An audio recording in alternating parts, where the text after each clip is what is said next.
قال بنعيد عند أهل عماني.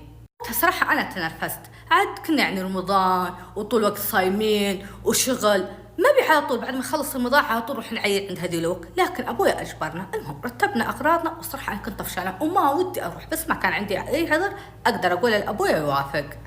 الرحلة كان مدتها 9 ساعات. هنا وصلنا للدوحة، عاد كلنا راكبين درجة أعمال إلا أخويا، لأن عاند أبويا خلاه يركب الدرجة العادية. أبويا من النوع اللي ما يهاوش ولا يطالب، إذا أنت غلطت بحليه بكيف أدري. طول ما جاء ببالي إلا خواتي، لأن الوحيدات اللي كان موجودات خواتي، وهن دخلن الغرفة فما في غيرهن، يبين يصيرن أجمل مني. أنا هنا عصبت، قلت مو لهالدرجة تقومون تخربون فستاني وفي ناس جدد بنشوفهم كذا تحرجوني قدامهم.